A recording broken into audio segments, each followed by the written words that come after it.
Bonjour à tous et bienvenue dans cette nouvelle édition des Masterclass de l'excellence commerciale. Nous avons un panel de choix aujourd'hui et nous sommes ravis avec Hervé Kaiser d'accueillir Benoît Douzamy, directeur général de Cannes Patrimoine. Bonjour Benoît. Bonjour à tous. Michel Bess, le DRH, anciennement directeur commercial de MACSF. Bonjour Michel. Bonjour. Bonjour. Et David Fagette, le directeur du développement commercial de ProBTP pour parler d'un sujet passionnant qui est le nouveau rôle des managers de proximité et notamment leur rôle dans l'assurance. Leur rôle a été bouleversé ces dernières années avec beaucoup plus de collaborateurs et de conseillers qui sont en travail mixte, de temps en temps du bureau, de chez eux, sur le terrain. Tout ça bouleverse les organisations et on va pouvoir échanger aujourd'hui autour de ce sujet avec un éclairage d'Hervé sur une étude menée ces derniers mois auprès des managers pour mieux comprendre leurs enjeux actuels et puis un éclairage également sur les 4 leviers d'engagement managérial, un peu de théorie qui nous permettra de nourrir les échanges et la table ronde qui s'ensuivra. Alors vous êtes toujours aussi formidable, hein, vous êtes formidable, vous êtes 280 inscrits aujourd'hui pour suivre cette masterclass. Merci à tous de votre fidélité. La semaine dernière, on avait le plaisir de recevoir Olivier Forner qui est venu nous parler d'une web série qu'il a développée avec l'EM Lyon sur l'histoire de la vente, absolument passionnant pour découvrir comment le commercial qui a commencé comme colporteur, comme explorateur, en est venu à être un élément clé de la croissance de la France. N'hésitez pas à revoir cette masterclass et à aller voir la web série qui est en lien dans les commentaires sur YouTube et sur toutes les bonnes plateformes de podcast. Alors, qui sommes-nous? Cette masterclass, elle est rendue possible par Performance Réseau Assurance et Incentive. Hervé, tu veux dire un mot de Performance Réseau Assurance? Oui, avec plaisir. Bonjour à tous. Donc, Performance Réseau Assurance, c'est un cabinet que j'ai fondé il y a 10 ans, après avoir passé 20 ans dans des réseaux d'assurance et de groupes de protection sociale. Et chez Performance Réseau Assurance, on est spécialisé dans l'efficacité commerciale des réseaux du secteur de l'assurance et de la protection sociale. Donc, tous nos clients appartiennent à ce secteur, des mutuelles, des groupes de protection sociale, des compagnies d'assurance, des courtiers grossistes, et on intervient sur l'efficacité commerciale au travers de 3 métiers. Le premier, c'est la formation à la vente et au management commercial. Le deuxième, c'est le coaching de dirigeants commerciaux, du directeur commercial, du directeur régional, des inspecteurs, des managers. Et le troisième métier, c'est celui du conseil sur des problématiques d'efficacité commerciale que peuvent rencontrer nos clients. Merci, merci Hervé. Et Incentive, qui est le deuxième sponsor de cette masterclass. Incentive, c'est la plateforme du Manager Coach. C'est une plateforme qui permet d'agréger toutes les informations dont les managers ont besoin pour leur faire gagner du temps dans leur démarche d'accompagnement, de formation, de motivation de leurs équipes de vente. Aujourd'hui, donc, nous avons le plaisir de recevoir Benoît, Michel et David. On reviendra vers leur parcours plus précisément en début de table ronde. Et peut-être qu'Hervé, on peut commencer à regarder les conclusions de l'enquête que tu as menée ces derniers mois auprès de managers de mutuelles en France. Tout à fait.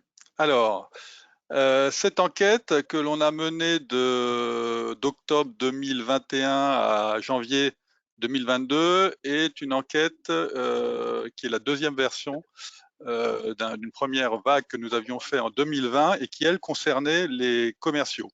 Donc, on était en 2020 sur les commerciaux, les conseillers commerciaux, plus précisément de mutuelles. Et là, on va le voir, on est sur les managers de proximité de ces commerciaux. Donc, une enquête réalisée sur LinkedIn, menée d'octobre à janvier, 150 managers commerciaux de proximité interrogés, représentant 35 organisations, mutuelles, groupes de protection sociale, compagnies d'assurance, dont je pense certains appartenant au réseau de nos invités aujourd'hui. Donc des managers de proximité qui encadrent soit des itinérants, des commerciaux itinérants, soit des sédentaires, également des managers de call center et de centres de relations clients. Alors, première question qui leur était posée. Quelles sont les principales difficultés qui empêchent vos collaborateurs commerciaux de performer? Leurs difficultés à organiser efficacement leur activité, on détaillait un peu plus le libellé, c'était la gestion du temps, la priorisation des tâches. Donc pour 73% des managers, la principale difficulté de leurs équipes, c'est l'organisation de l'activité. Et d'ailleurs, on le verra tout à l'heure, ils passent beaucoup de temps, ces managers, à organiser l'activité, à aider leurs collaborateurs à organiser leur activité. Deuxième critère, deuxième item, le manque de courage pour oser plusieurs choses, oser aborder des nouvelles cibles, oser relancer des clients difficiles, challenger leurs clients, oser demander des recommandations. Pour 50% des managers, c'est la difficulté que rencontrent principalement leurs collaborateurs.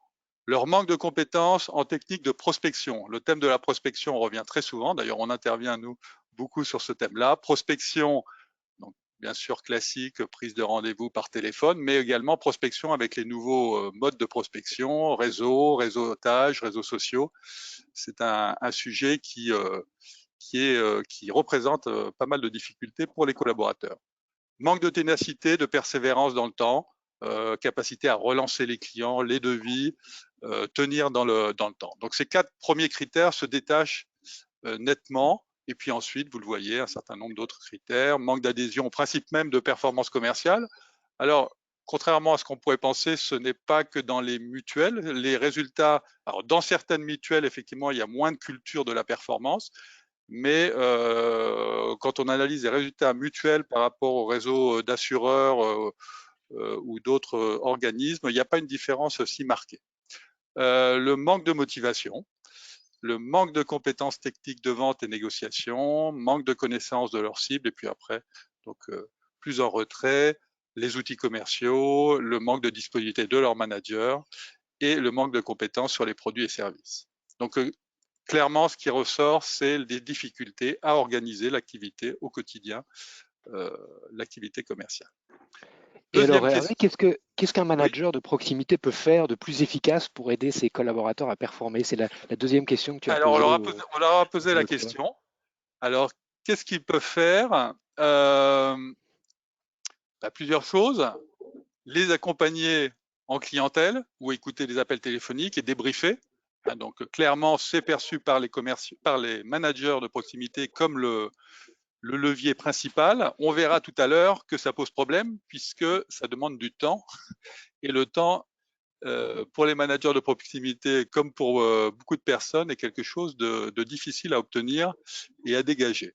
Favoriser un esprit d'équipe grâce à des animations collectives. Donc là, c'est le manager animateur de l'équipe. Le suivi, mener avec eux régulièrement des entretiens de suivi et d'activité, 52%. On verra que là également, pour certains managers qui ont des équipes importantes ou alors des équipes dispatchées sur le territoire, ça peut être compliqué, ces entretiens de suivi, même si les outils à distance peuvent permettre de le faire, ça prend du temps, si on veut le faire de façon efficace. Les aider à définir leur stratégie commerciale locale, les plans d'action, booster, donc là c'est le leadership, booster ses collaborateurs, valoriser les actions au sein de l'entreprise, former, et puis vous voyez d'autres critères qui sont pour les managers de proximité moins importants. Et alors, est-ce que les managers pensent que les collaborateurs ont les bonnes compétences nécessaires pour atteindre leurs objectifs? Alors, on va voir ça. On leur a posé tout simplement la question. Alors, on leur a posé la question de façon assez précise, un peu comme un entraîneur d'une équipe de foot qui voudrait estimer, voilà, quelle est la partie de l'équipe qui a les compétences. Donc, on leur a demandé comment se répartissent, selon vous, les compétences dans votre équipe. Donc, 61% des managers considèrent qu'ils ont une bonne équipe, puisque 70% des collaborateurs sont compétents dans cette équipe. Donc, la majorité des collaborateurs de l'équipe sont compétents.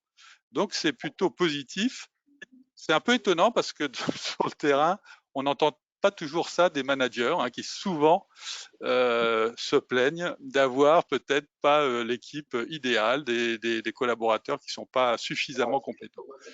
Pour autant, là, en tout cas dans cette étude, ils expriment de façon positive le fait qu'ils ont plutôt en majorité des équipes compétentes. Alors, ils sont compétents, mais est-ce qu'ils sont motivés? Alors là, par contre, c'est moins positif au niveau des réponses, effectivement. Seulement 43,6% des managers considèrent qu'ils ont à 70% une équipe de collaborateurs motivés. Donc, c'est moins le cas. Donc, des collaborateurs plutôt compétents, mais un manque de motivation chez pas mal de collaborateurs. En tout cas, c'est l'avis des managers.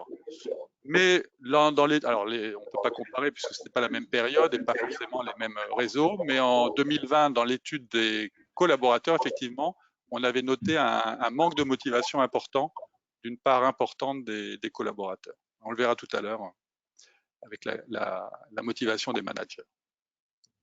Et alors, face à cette motivation, donc ils sont compétents, ils ont des équipes compétentes, ils ont des équipes moyennement motivées. Comment se sentent les managers? Quelles sont les difficultés qu'ils perçoivent dans l'exercice de leur métier?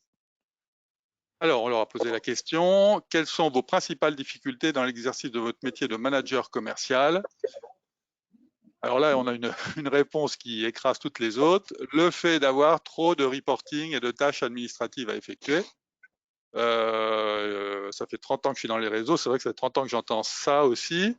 Pourtant, on pourrait se dire qu'il y a eu pas mal d'efforts sur les outils, sur la simplification. Aujourd'hui, ça reste, en tout cas, ce qui exprime beaucoup de managers, c'est l'administratif, le reporting prend beaucoup de temps. Et donc, c'est une difficulté. 68% le déclarent. Ensuite, des critères moins importants et plus répartis, l'éparpillement géographique de vos collaborateurs pour 28%, le fait d'avoir également des objectifs de vente, en plus de votre mission de manager. On retrouve dans des réseaux, notamment des réseaux de taille moyenne ou petite, une double mission pour le manager, à la fois manager, mais également produire, ce qui n'est pas toujours évident, et notamment sur certaines périodes. Ensuite, le manque de consignes claires de la direction, le manque d'autonomie. On sait que c'est un facteur clé de motivation, l'autonomie, que ce soit pour un commercial ou un manager. Le manque d'aide de la part de votre propre manager, un effectif trop important de collaborateurs, et puis d'autres critères un peu moins cités. Et finalement, on ne voit pas ressortir de critères sur la désorganisation liée au télétravail. Finalement, c'est des critères assez classiques qu'on voit remonter. Tout à fait. On est sur des critères assez classiques. Le télétravail, en fait, a un impact plus sur la motivation des équipes, plus que sur les critères d'organisation de l'activité. Question suivante. Oui. Oui, le sujet suivant, c'est comment finalement le manager s'organise pour faire face à ces difficultés de l'exercice de son métier.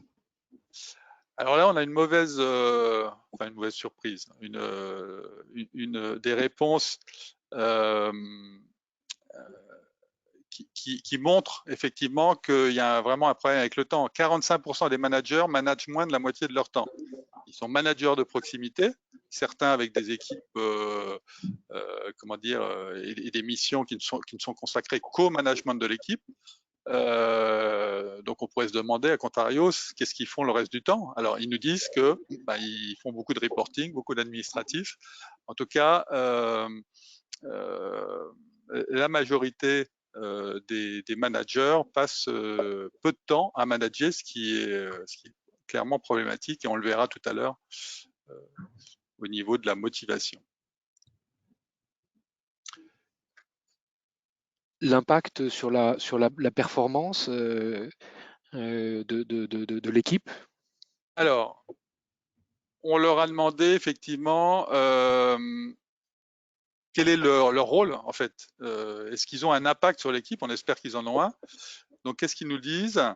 50% des managers considèrent qu'ils ont un impact fort. Alors, on leur a demandé de se positionner sur une échelle de 1 à 10.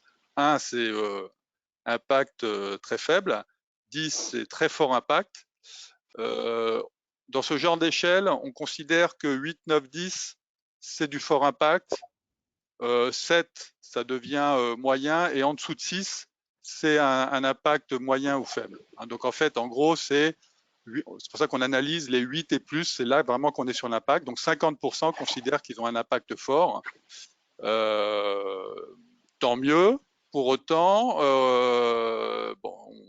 du très fort, il n'y en a pas tant que ça. Donc, on pourrait se dire aussi qu'ils sont modestes et qu'ils considèrent que la performance de leurs équipes ne tient qu'à la qualité des équipes et pas tant à eux.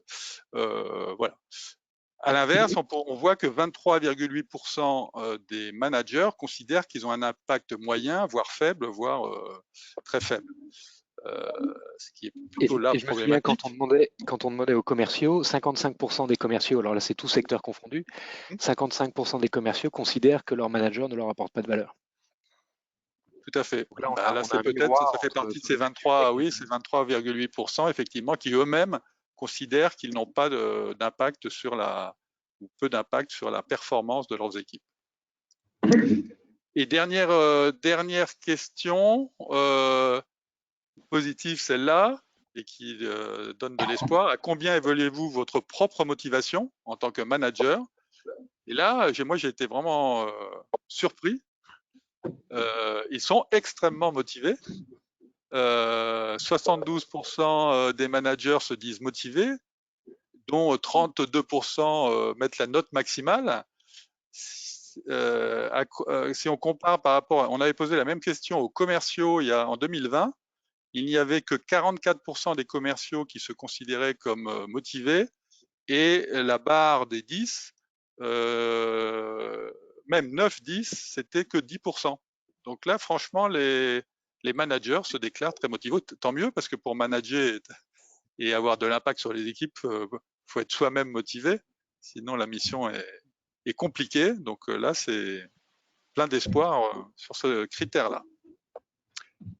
Voilà, donc c'était un extrait. On vous présente pas toutes les questions, ça serait un peu long.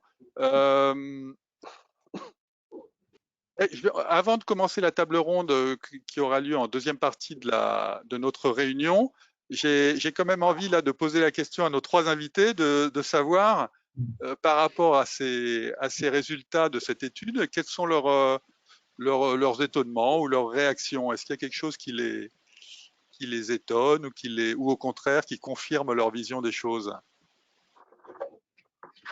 Qui commence? Je viens parler Michel? de Oui, la, Michel. je viens parler de la question autour du reporting administratif. Alors, comme tu le disais tout à l'heure, moi aussi, ça fait 30 ans que j'entends ça. Alors, il y a deux analyses que je suggère. C'est, j'ai pas le temps de faire du commercial parce que j'ai trop de reporting.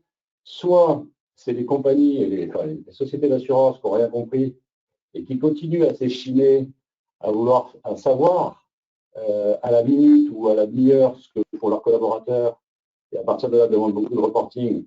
Et dans ce cas-là, je pense que ce n'est pas le sens de l'histoire. Ça, c'est le premier point. Donc, elle multiplie les reportings qualitatifs, quantitatifs, etc., etc. Ou bien, ne mésestimons pas non plus le côté joueur des commerciaux qui peuvent aussi dire « Ah, ben, mon pauvre chef, j'ai pas le temps de faire du business, vous me demandez tellement de reporting que j'ai pas le temps de faire tout ce que je voulais. » Donc, c'est quelque chose d'assez constant. Moi, ça me désole un petit peu parce que c'est vrai que ça fait 30 ans que ça dure. Alors, je me dis que peut-être les compagnies et puis peut-être les collaborateurs aussi doivent faire des efforts et essayer de gérer ça peut-être un peu différemment. Je ne sais pas si c'est possible, mais en tout cas, c'est ce que je pense. Benoît, un avis? Oui, mais moi je veux bien rebondir sur ce que dit Michel, parce qu'il a tout à fait raison. Je pense que ça fait 30 ans que ça dure et qu'on entend les mêmes choses. Enfin, moi j'ai un éclairage personnel qui est que je trouve aussi assez intéressant, c'est que j'ai eu l'occasion de diriger des réseaux salariés où j'ai entendu ça 300 fois.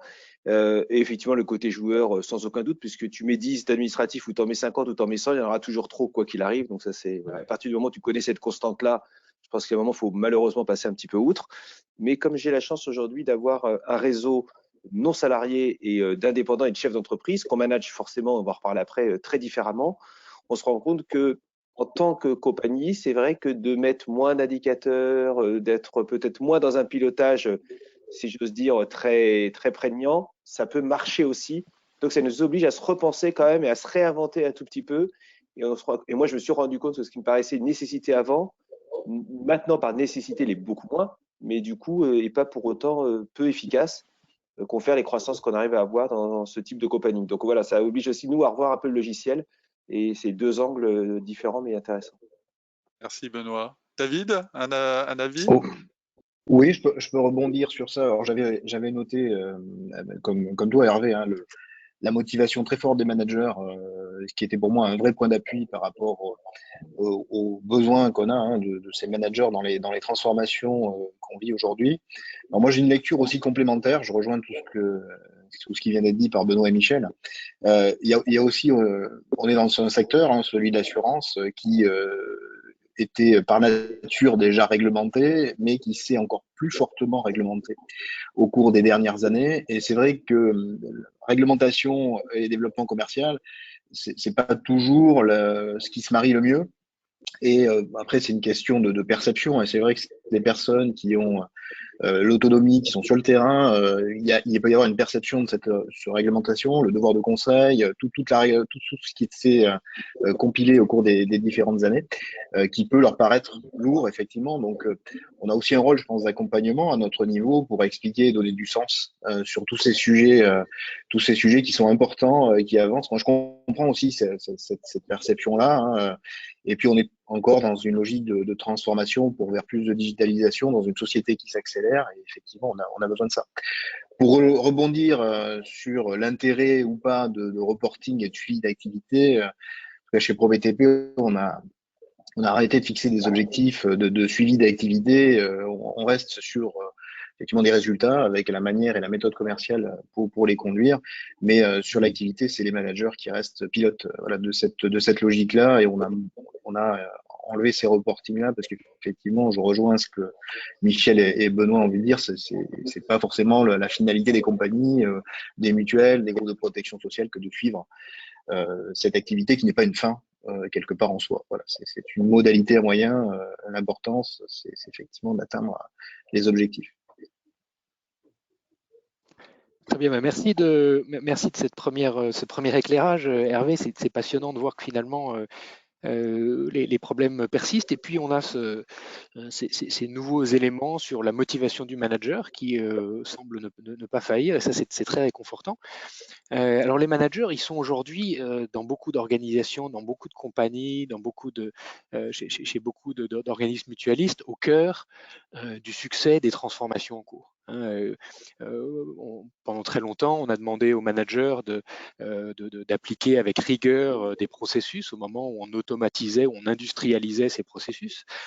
Et puis maintenant, on les demande d'accompagner le changement. Et ce changement, ça peut être la mise en place d'un nouvel outil, ça peut être le lancement d'un nouveau produit. Et le succès de ces initiatives, est très lié à l'engagement des managers sur le terrain pour faire vivre ce projet lorsqu'il est lancé, puis ensuite en récolter les fruits dans la durée et éviter que le soufflet ne retombe une fois que l'équipe projet retourne à l'opérationnel et que la direction générale change de priorité. Hein, donc on voit vraiment, et ça c'est très vrai dans l'assurance, mais c'est très vrai aussi dans beaucoup d'autres secteurs, que le manager de proximité a un rôle clé dans la transformation, dans le succès des transformations en cours. Et si on prend une étude de Gartner qui date de 2018, on voit que ces transformations, finalement, assez souvent, elles échouent. Hein. Gartner nous dit que dans 2 cas sur 3, une transformation échoue à atteindre ses objectifs, dans 2 cas sur 3. Donc ça veut dire que dans 2 cas sur 3, on n'a pas réussi à engager suffisamment les managers de proximité pour accompagner les équipes dans cette transformation pour atteindre les objectifs qu'on s'était fixés. Alors ce que je vous propose aujourd'hui, c'est de faire un deuxième éclairage pour cette masterclass sur les facteurs de l'engagement managérial. Alors qu'est-ce qu'on appelle l'engagement managérial? C'est tout simplement l'engagement des managers et de leur équipe. C'est quoi l'engagement? Qu'est-ce qui fait que un collaborateur, un manager est engagé dans son entreprise? Alors, si on demande à un certain nombre de directeurs commerciaux, on va dire de la vieille école, ils vont dire, oh, mais pour mes commerciaux, il n'y a que l'argent qui compte. Hein. Si on demande un DRH un peu bobo, il va dire, il y a une seule chose qui compte, c'est de donner du sens. Hein. Mais finalement, entre ces deux extrêmes, et quels sont les différents facteurs d'engagement et on va essayer d'avoir une approche rigoureuse et scientifique de la question. Donc pour ça, on a travaillé, on a consolidé un certain nombre d'études qui ont été menées, d'études en sciences de la motivation, d'études en sociologie, un certain nombre d'ouvrages aussi, de sensibilisation, et puis tout le travail que l'on fait chez Incentive avec nos clients pour arriver à ce modèle hein, qui est le modèle TISA. Alors le modèle TISA, c'est quoi? C'est distinguer 4 grands facteurs d'engagement managérial. Alors vous le voyez, vous allez le voir apparaître à votre écran. Le T, c'est ce qu'on appelle le transactionnel. Le transactionnel, c'est quoi? C'est ce qui finalement établit la relation contractuelle entre un collaborateur, un manager et l'entreprise. C'est le salaire, c'est éventuellement les éléments de variables, les bonus à la fin de l'année, l'intéressement, éventuellement des récompenses s'il y a des challenges qui sont organisés, les conditions de travail hein, aussi. Est-ce que j'habite loin? Est-ce que j'ai beaucoup de temps de trajet? Mon environnement au quotidien. Tout ça, finalement, c'est ce qui peut être formalisé, structuré dans les entreprises. Et donc, historiquement, les entreprises ont passé beaucoup de temps et d'énergie sur le côté transactionnel. Mais comme son nom l'indique, le facteur transactionnel, c'est transactionnel. Donc j'ai une transaction et si je reçois plus de salaire le mois suivant, je ne viens plus travailler. Si on m'a motivé pour vendre un nouveau produit en me donnant 10 € à chaque fois que je vends un produit, et quand j'arrête de recevoir 10 €, j'arrête de vendre ce produit. Hein. Alors, heureusement, la réglementation européenne est passée par là pour empêcher ces dérives qu'on a vues dans le passé. Hein. Mais c'est encore très fort dans l'esprit dans beaucoup d'organisations. Finalement, on va motiver les gens par l'argent. Donc ça, c'est le transactionnel. Et on estime que le transactionnel, ça compte pour 25% du pouvoir motivationnel, du pouvoir d'engagement. Et pourtant, c'est une grosse partie des efforts de structuration dans les entreprises. Après, donc ça, c'est l'engagement ponctuel. Et puis après, il y a l'engagement durable, ce qu'on appelle les facteurs intrinsèques, donc, qui vont chercher de l'engagement au plus profond des personnes. Et là, on a 3 facteurs. Le facteur individuel.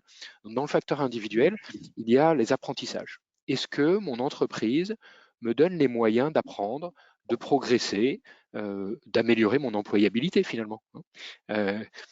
Est-ce que je suis autonome dans mon métier? On en parlait tout à l'heure. Hervé, dans l'enquête, là, tu mentionnais que l'autonomie était un facteur important d'engagement et de motivation pour le manager. Et est-ce que je peux m'accomplir? Est-ce que je suis fier de ce que je réalise? Comme un chef d'orchestre est fier de la prestation qu'il a menée un soir, comme un ébéniste est fier d'un meuble qui vient de finir. On n'a pas besoin des autres, c'est vraiment de la motivation, de l'engagement individuel, très centré autour de l'apprentissage et du progrès. Ça, c'est aussi 25% du pouvoir motivationnel. Et puis après, j'ai la dimension sociale. Nous sommes des animaux sociaux et donc une grande partie de l'engagement est liée à ma place au sein du groupe. Est-ce que j'ai le droit de contribuer au groupe? Est-ce qu'on me demande mon avis? Est-ce que quand je suis en réunion, je suis un jeune stagiaire, est-ce que j'observe? Est-ce qu'on va me poser une question pendant la réunion ou pas? Ensuite, quand je contribue, à travers mon travail, à travers mes interventions, à travers mon énergie? Est-ce que je reçois une reconnaissance de mon manager, ou du manager de mon manager?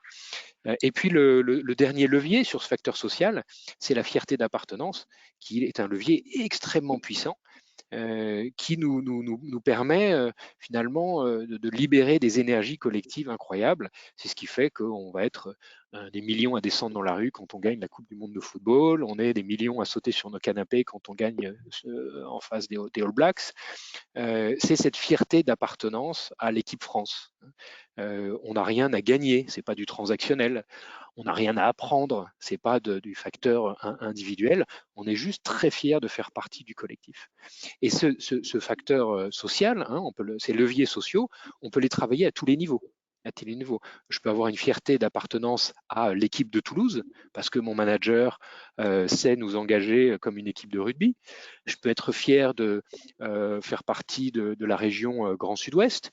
Je peux être fier de faire partie de mon entreprise. Je peux être fier d'être français. Voilà, on peut vraiment travailler cette fierté collective à tous les niveaux. Et ce qu'on observe dans les organisations, c'est que finalement, une grande partie des leviers sociaux sont activés par les managers en fonction de leur savoir-faire, de leur expérience, de leur personnalité, mais rarement structurés et homogènes dans une organisation. C'est-à-dire qu'il y a peu de mécaniques structurées, systématiques, qui permettent de renforcer l'engagement social. Et puis, quatrième facteur, troisième facteur intrinsèque, quatrième facteur, c'est le facteur aspirationnel. Alors, le facteur aspirationnel, c'est ce qui va donner du sens. Est-ce que ma mission a du sens pour moi? Est-ce que mes valeurs sont alignées avec les valeurs de l'entreprise? Est-ce que j'ai l'opportunité dans mon travail ou à travers mon entreprise de contribuer à ma communauté? Est-ce que j'ai l'opportunité de contribuer à un monde plus écologique? Est-ce que j'ai globalement l'opportunité de contribuer à un monde meilleur? Donc on voit que finalement l'engagement c'est assez simple, ça n'est ni que l'argent, ni que le sens que l'on donne à son travail, c'est un mix, c'est une savante alchimie. Alors il n'y a pas de bon et de mauvais modèles, il n'y a pas de bonne et de mauvaise situation, mais c'est surtout l'équilibre que on va développer dans une culture d'entreprise qui va faire que les quatre facteurs sont efficaces ou pas. Alors, je vais prendre quelques exemples. On peut mettre beaucoup d'efforts sur un facteur et puis que ça soit pas efficace. Une grande entreprise qui vend beaucoup de produits et qui a des pourcentages de salaire variable, donc qui travaille beaucoup sur le transactionnel important, mais qui a des plans de salaire variable très complexes avec une vingtaine d'indicateurs qui rend le salaire variable opaque pendant tout le trimestre, mettra beaucoup de moyens sur le transactionnel, mais finalement ces moyens seront peu efficaces parce que peu engageants, peu motivants au quotidien, parce que le salaire variable ne pourra pas être utilisé comme un outil de management pour amener le collaborateur à se dépasser. Donc on voit que pareil sur l'individuel, on peut mettre beaucoup d'efforts sur la formation avec beaucoup de programmes, mais si ces efforts ne sont pas relayés sur le terrain par un manager qui sera dans une démarche de coaching de ses équipes, on peut finalement passer à côté de ce facteur individuel. De même façon, dans une start-up, on peut mettre un baby-foot pour créer du social, mais si derrière il n'y a pas une vraie philosophie de l'humain et de l'accompagnement de chacun, on passe à côté du social. Et de la même façon, sur le A, il y a toutes les mesures de greenwashing qui sont tant décriées aujourd'hui. Donc voilà, c'est un framework théorique avec une base scientifique qu'on aimerait dans les prochains mois structurer et formaliser en faisant travailler un PhD sur affiner les différents leviers de ces quatre facteurs. Les chiffres sont indicatifs, ce sont le fruit à la fois d'études et d'expériences. Et donc on voit là que, en gros, transactionnel individuel c'est un quart, social c'est un tiers du pouvoir motivationnel, et l'aspirationnel finalement c'est important. mais c'est pas pour ça que les gens vont quitter leur entreprise. En tout cas, pas encore aujourd'hui. Ça sera peut-être plus le cas demain. Donc voilà sur le framework. Alors maintenant, comment est-ce que on utilise ce framework? Comment est-ce qu'on pense le rôle du manager, puisque c'est le thème d'aujourd'hui, à l'aune de ce modèle, hein. D'abord, on va se dire que les managers aujourd'hui, pour activer ces modèles, ils ont un peu de difficultés. Ils ont beaucoup d'outils, on l'a dit, beaucoup de reporting, beaucoup de chiffres, énormément d'informations qui leur viennent par les réseaux sociaux, le réseau social d'entreprise, par les emails. Un manager reçoit entre 150 et 200 emails par jour. Voilà. Alors que dans la vie courante, finalement, il a, pour apprendre une nouvelle langue, Duolingo, ou pour préparer un marathon, une application de sport connecté. Donc on voit qu'il y a un disconnect entre les outils que le manager a à sa disposition pour engager son équipe, et puis ce qui existe aujourd'hui en termes de sciences de la motivation et d'interface ludique. Alors finalement, tout l'enjeu pour accompagner la mise en œuvre du framework TISA, c'est d'aider le manager à passer du manager process qu'on lui a demandé d'être pendant 15 ans, et qui a permis de faire des gains de productivité extraordinaires en industrialisant un certain nombre de processus marketing, vente, conseil, devisage, etc. Et ce manager process, finalement, on lui demandait de faire beaucoup de relevés, beaucoup de reporting. On vient d'en parler tout à l'heure, des relevés d'activité qu'on peut faire manuellement ou qui peuvent être tirés du CRM, des relevés de formation. Il faut aller sur la plateforme de formation pour voir où est-ce qu'en est mon collaborateur, des formations réglementaires, par exemple, des relevés de performance que je vais trouver sur des tableaux de bord divers et variés qui me sont envoyés, des relevés d'usage des outils. Est-ce que j'ai bien utilisé mon CRM? Est-ce que j'ai bien utilisé le nouvel outil de calcul? Et puis des relevés aussi de suivi de procédures qui sont souvent sur Excel. Est-ce que mes contrats sont bien conformes à la fin du trimestre? Quel est le pourcentage de compliance du processus que j'ai utilisé? Donc on voit que le manager process, on lui a donné un certain nombre de process à suivre, à piloter, et mécaniquement, il s'est mis à la tâche avec beaucoup de bonne volonté, et donc il a fait du reporting pendant très longtemps, et encore aujourd'hui, il a beaucoup d'informations qui lui viennent de beaucoup d'endroits, qui finalement lui prennent du temps. On parlait tout à l'heure de la difficulté à organiser efficacement son activité, qui arrive en tête des difficultés qu'avait le manager avec ses équipes. Et ben on le retrouve finalement dans l'historique des missions qu'on a demandé aux managers, qui étaient d'être des managers responsables de processus métiers, avec tous les relevés. Donc on lui demandait de faire le relevé de compteur finalement, qui est passé dans le langage courant. Alors comment est-ce qu'on passe du manager process à un manager coach qui va pouvoir activer chacun de ces leviers? Parce que le problème, c'est que tout ce travail de manager process, ça prend du temps, et aujourd'hui, les managers, ils sont déjà impliqués, on l'a vu, ils sont motivés, ils sont engagés, donc ils économisent pas leur temps et leur énergie.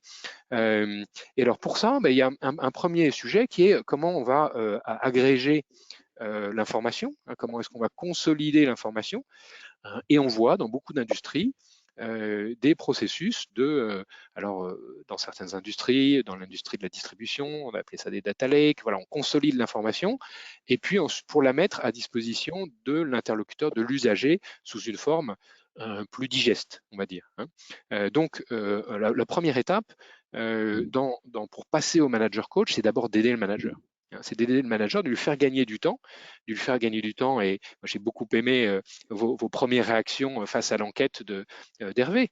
C'est de dire, maintenant, le reporting, on est beaucoup moins exigeant sur le reporting, parce qu'on s'aperçoit que c'est pas ça qui est important. Alors, il faut quand même suivre ces indicateurs, mais donc, pour le manager, il faut éviter qu'on lui demande de chercher dans le CRM, dans la plateforme de formation, dans les différents tableaux de bord qui reçoivent par email, dans chaque outil, voilà, tous ces tableaux Excel, ça prend du temps, et donc il faut consolider cette information pour la rendre plus digeste, et ça va lui faire gagner du temps.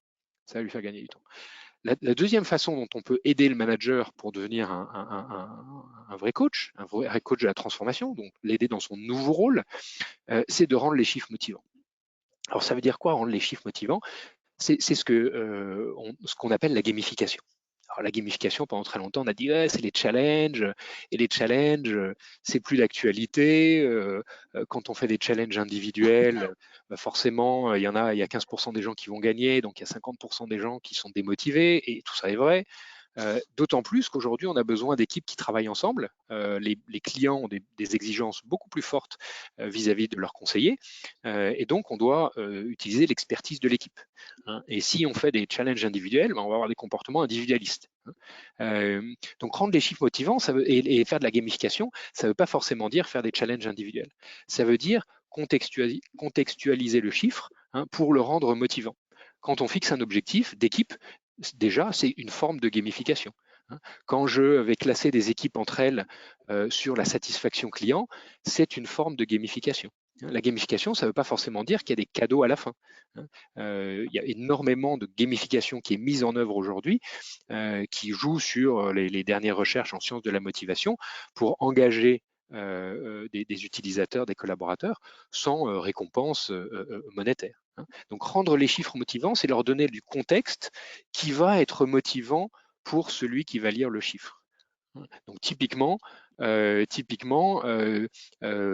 mettre des équipes en émulation, ça peut être très motivant. Je ferai référence à un programme qu'on a mené avec la banque privée de grandes institutions de la place autour de l'expertise réglementaire. Et ben, les régions, à chaque fois qu'elles participaient à des formations, faisaient gagner des points, chaque collaborateur, chaque banquier privé faisait gagner des points à sa région. Et puis à la fin de chaque temps fort qui durait 2 mois, la région qui a gagné le plus de points transforme ses points en euros, et ces euros sont reversés aux petits frères des pauvres.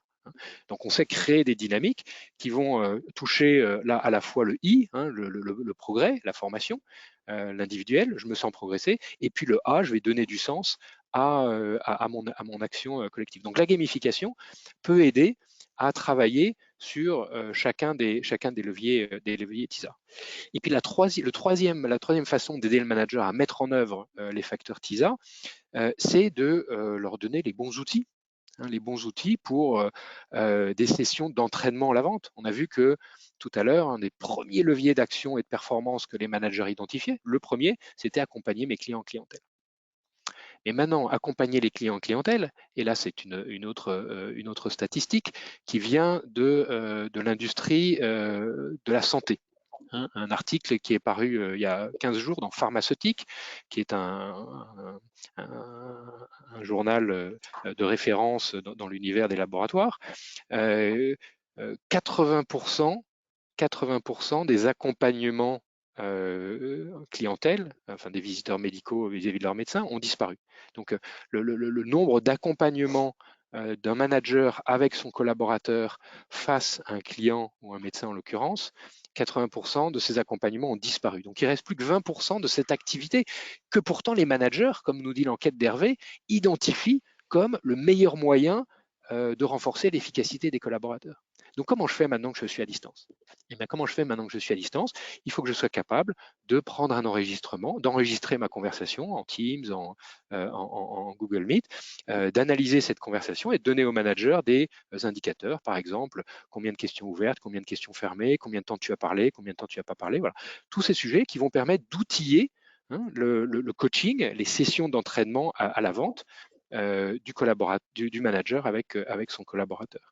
Donc c'est vrai sur l'entraînement à la vente, c'est vrai sur l'utilisation des réseaux sociaux dans la prospection, c'est vrai dans la bonne utilisation du CRM lors d'un déploiement de Salesforce, c'est vrai lors d'un lancement de produit, s'assurer que le manager est un bon coach et a la bonne trame de coaching pour faire ses sessions de formation avec son équipe et avec son collaborateur, que ce ne soit pas uniquement la formation corporate qui le fasse. Voilà, donc voilà quelques éclairages pour aider le manager à mettre en œuvre les facteurs d'engagement, les facteurs de motivation de son équipe à travers le modèle TISA.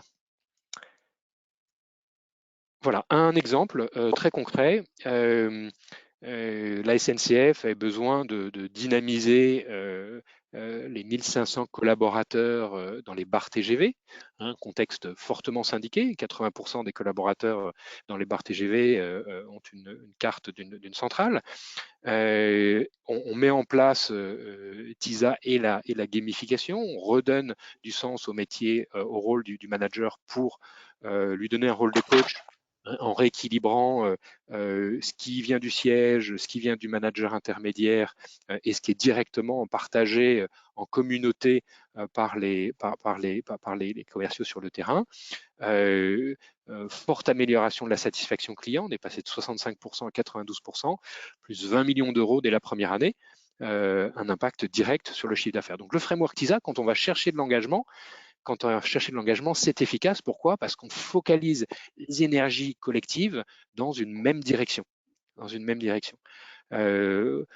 échangeait il y a quelques semaines avec le nouveau directeur commercial de la GMF, qui nous disait quand je suis arrivé, on avait un taux de contact qui était faible, qui était trop faible. Donc le taux de contact, c'est le nombre de personnes qui essayent de nous joindre et qui réussissent à nous joindre. Qui était trop faible. Et il a dit, mes 2 premiers mois, j'ai enlevé tous les reportings et j'ai focalisé l'attention de toutes les équipes sur le taux de joignabilité. Un résultat, en 2 mois, augmentation de 30% du taux de joignabilité. Donc l'idée derrière le TISA, c'est de créer de l'engagement, et l'engagement, il sert à focaliser les énergies sur les enjeux prioritaires, des enjeux de transformation, des enjeux de lancement, des enjeux de satisfaction client. Donc il y a une mécanique à travers l'engagement qui est bénéfique quand les priorités sont bien claires. Et derrière, même dans des contextes compliqués, avec peu de contacts managériaux, avec une résistance, une inertie au changement assez forte, comme dans le cas de la SNCF et Nures Wagon-Lit, on arrive à accompagner des transformations majeures. Voilà pour le framework TISA. Est-ce que peut-être on peut commencer par les rituels de management, les rituels de management à travers le Covid, on a bouleversé les organisations.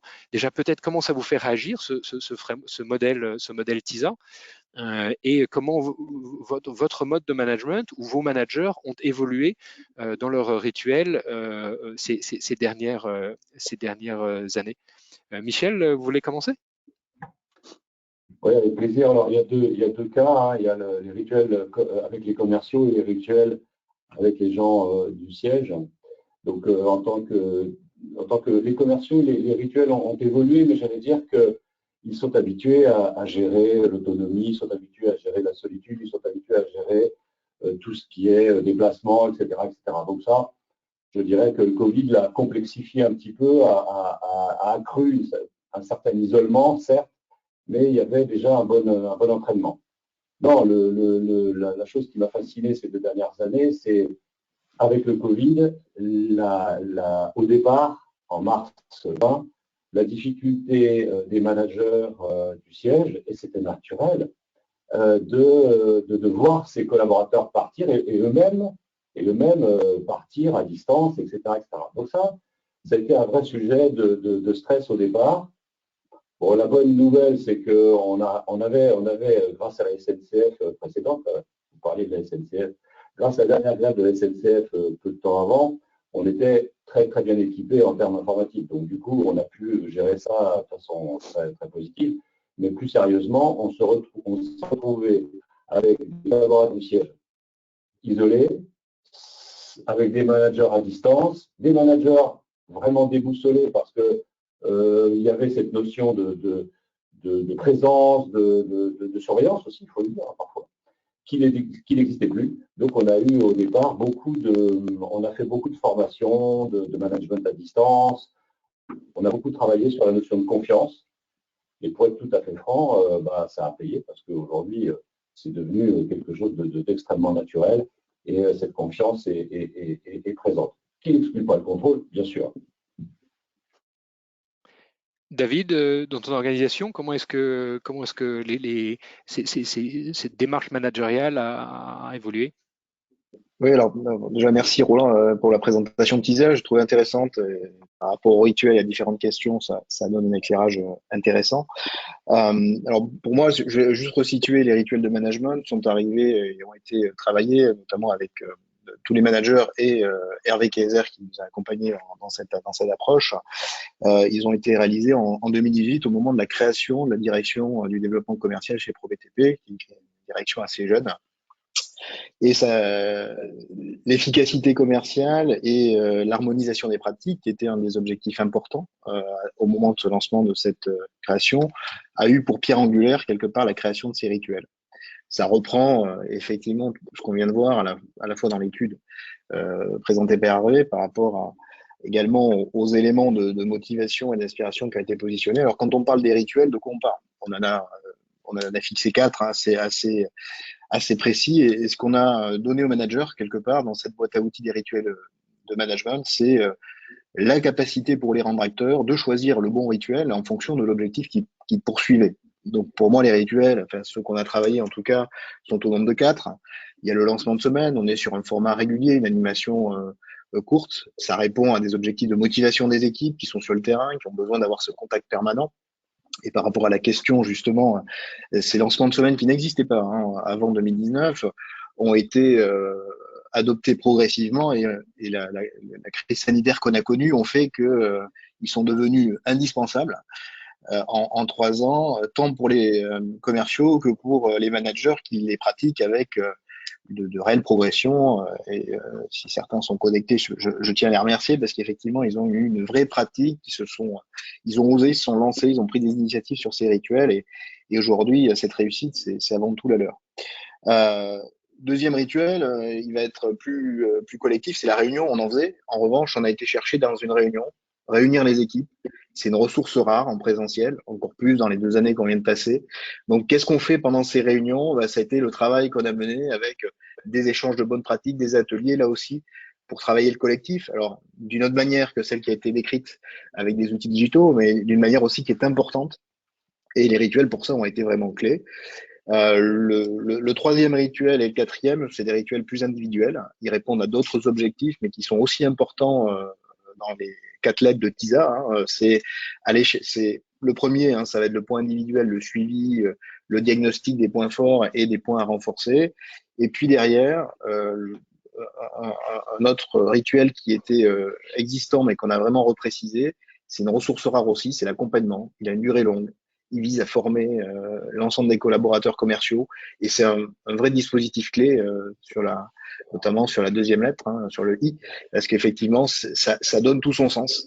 On va dire que les rituels dans leur évolution sont vraiment ancrés. C'est un travail qui est continu avec une amélioration continue qu'on est en train de positionner. Mais oui, ils se sont intensifiés, ils ont trouvé leur place et ça fait partie des dispositifs de motivation, d'animation et de performance des équipes. Benoît, dans ton organisation, chez GAN Patrimoine, comment ces rituels se sont structurés? Alors nous, j'aimerais dire, c'est un peu la combinaison de ce que viennent de dire Michel et David, c'est-à-dire que on est convaincu que dans cette période qui a été un petit peu plus, effectivement, un petit peu plus difficile, il fallait effectivement plus de respect des rituels. De façon un petit peu étonnante, on pourrait se dire, finalement, avant, on avait besoin de rituels, et après, est-ce qu'on en a encore besoin? Parce que finalement, tout ça, c'est allégé. J'ai envie de dire, c'est plutôt l'inverse. C'est-à-dire qu'on s'est rendu compte que les gens avaient besoin de ces rituels, avaient besoin de ces rencontres, avaient besoin de plus d'accompagnement. Et ça, c'était hyper important, alors que ce soit les points du lundi, les points du vendredi, les calls, les réunions mensuelles, etc., etc. D'autant plus que quand on a été amené à faire pas mal de choses à distance, de fait, là-dessus, moi, je suis assez un petit peu peut-être à l'ancienne, mais le physique remplacera jamais la distance. Ou l'inverse, plutôt la distance remplacera jamais le physique. Et on voit bien que c'est voilà. Donc, si on fait les choses à distance, il faut les faire différemment. Il faut les repenser ces rituels à distance. Et du coup, il faut donner plus de sens. C'est là aussi, sans faire le DRH bobo, le sens à ce moment-là va être important. Le côté engagement, parce que le social, j'ai bien noté, le social dans TISA, c'est quand même un tiers de l'engagement. Et ça, c'est essentiel aussi. Et donc, c'est comment tu arrives à recréer du lien social, à recréer de l'engagement, etc., à distance. Et ça, du coup, on l'a beaucoup fait par des changements un petit peu de réunions, la façon dont on a animé ces réunions. Et puis après, sur des accompagnements, et là, je partage 100 fois ce que dit David aussi, c'est les accompagnements sont clés dans cette période-là, de passer du temps et puis d'avoir des accompagnements qui veulent dire quelque chose. Un accompagnement, c'est pas on rentre dans la Clio, on passe la journée, on ressort. C'est un briefing de début de journée, un briefing de fin de journée, des objectifs d'un accompagnement, etc., etc. Et ça, je pense que c'est clé. Et le tout n'est pas de faire des rituels pour faire des rituels, et c'est de faire des rituels pour donner du sens à ces mêmes rituels. Et ça, je pense que c'est un vrai sujet, parce que le nombre de managers qu'on voit qui nous disent oui, j'ai bien fait les rituels, sauf que, ok, voilà, l'exemple de la tournée terrain est pour moi un excellent exemple. C'est qu'on peut avoir une excellente tournée terrain, et puis on peut avoir des tournées terrain qui ne servent juste à rien. Mais dans les deux cas, ça sera le respect du rituel. Voilà. Merci. Deuxième question. Alors, on est en période de mercato, on entend est-ce que Mbappé va partir ou pas à Madrid et autres. Donc, on va aborder le turnover. Est-ce que le turnover est un sujet important pour vous aujourd'hui dans vos équipes commerciales? Est-ce que c'est un sujet? Est-ce que ça a évolué ces dernières années? C'est le sens de la question.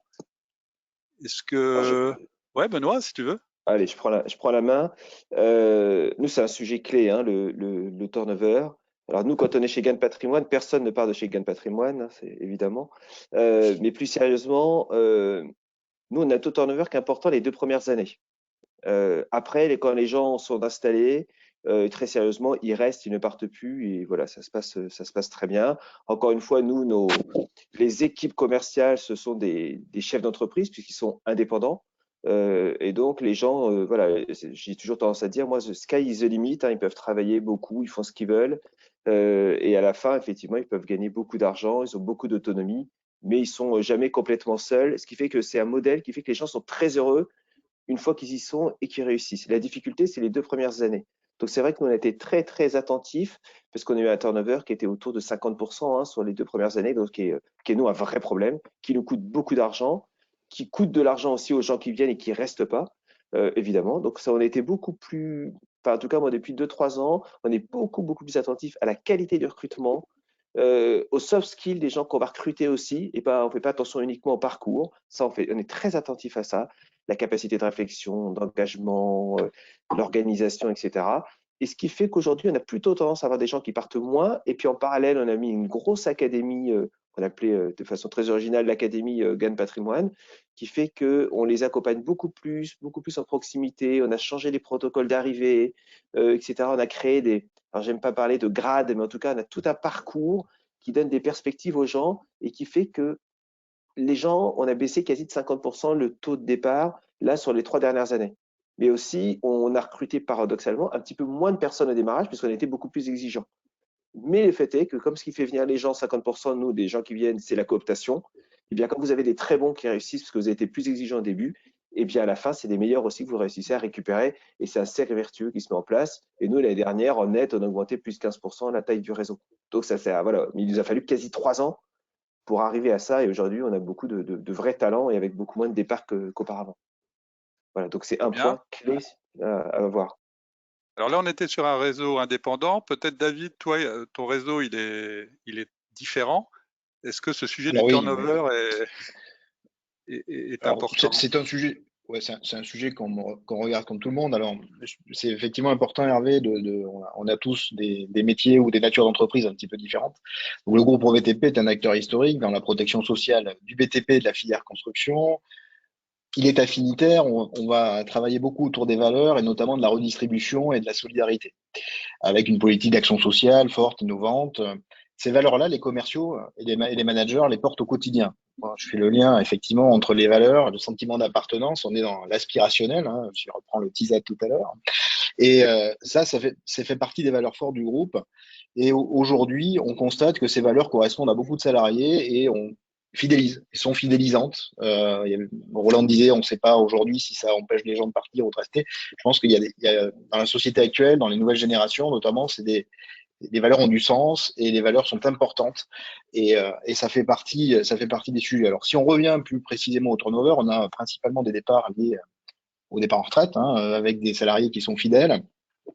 Plus à la marge, on peut avoir aussi des personnes qui vont avoir un transactionnel un peu fort et au niveau de la culture du groupe, c'est pas forcément notre esprit tant vis-à-vis de nos clients où on est sur une gestion des portefeuilles sur la durée, avec un conseil personnalisé et une performance, on va dire, durable sur l'ensemble de ses clients. Donc, on a cette logique, hein, si c'est un chasseur de primes, effectivement, il partira, mais à la limite, c'est pas l'intérêt de l'entreprise que de le conserver.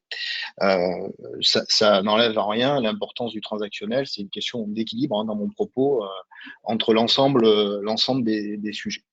Après, je rejoins ce que dit Benoît, on a un vrai sujet autour du recrutement, parce que le secteur de l'assurance est peu connu au niveau des jeunes et notamment des jeunes générations. C'est un secteur qui est très réglementé, donc qui s'apprend et qui nécessite une formation lourde. Et là, on a, je pense, avec tous les acteurs de la famille de l'assurance, on travaille tous activement pour essayer de mieux faire connaître ces métiers-là, attirer les jeunes générations, parce qu'effectivement, le secteur de l'assurance, c'est un secteur qui a des besoins importants de recrutement aujourd'hui et demain. Donc, nous aussi, on a des filières qu'on est en train d'améliorer, de structurer, autour aussi d'une école de formation interne, et on a aussi des managers sur lesquels on investit dans le cadre d'une filière pour les aider aussi à progresser, à se projeter et à évoluer dans l'entreprise. Voilà, donc des filières, de la formation, de l'image du secteur des assurances. En résumé, ça, c'est pour moi un facteur important sur cette logique du recrutement. Merci. Michel, troisième type de réseau, le sujet du turnover à la MACSF, est-ce que c'est... Ouais. Oui, donc nous, on a un réseau de collaborateurs commerciaux salariés. Je dois dire qu'en fait, on n'en avait pas de turnover il y a encore 2 ans, peut-être 2 ans. Mais petit à petit, on a fait évoluer notre plan stratégique et on s'est dit qu'on avait les forces au niveau de notre maison, les forces, j'allais dire, financières et intellectuelles, de se développer et d'embaucher des commerciaux dans un secteur très affinitaire, hein, comme celui de David, hein, puisque nous, on assure à 90% des professionnels de santé. Donc, on s'est dit, on va se développer par nous-mêmes auprès de ces professionnels de santé. Donc, du coup, évidemment, on a commencé à beaucoup recruter. On a recruté pratiquement l'année dernière 140 personnes. Donc, on se retrouve, et l'année d'avant aussi, donc on se retrouve face à, évidemment, quand on embauche beaucoup, on a du turnover aujourd'hui.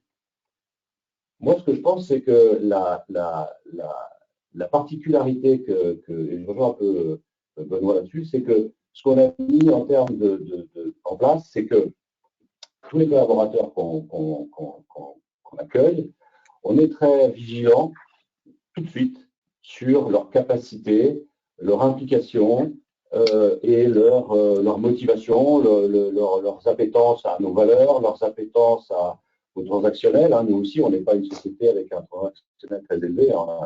On a un autre type de package de rémunération. Donc, en fait, on est très exigeant dès le départ et on a vraiment, de ce côté-là, on suscite nous-mêmes, dès les périodes d'essai, des départs. Donc, en fait, on essaie d'être très sélectif, on essaie d'être sélectif à l'entrée. Et ensuite, quand la personne est dans la maison, eh bien, on est exigeant parce qu'on a véritablement un service. Enfin, on veut, comme toutes les sociétés de la place, évidemment, mais on veut donner un service de qualité. Donc, je dirais qu'on est beaucoup plus, beaucoup plus exigeant que nous le fûmes auparavant. Voilà, sur cette notion de turnover à la MACSF, qui est une nouveauté, si je puis dire, depuis 2 ans.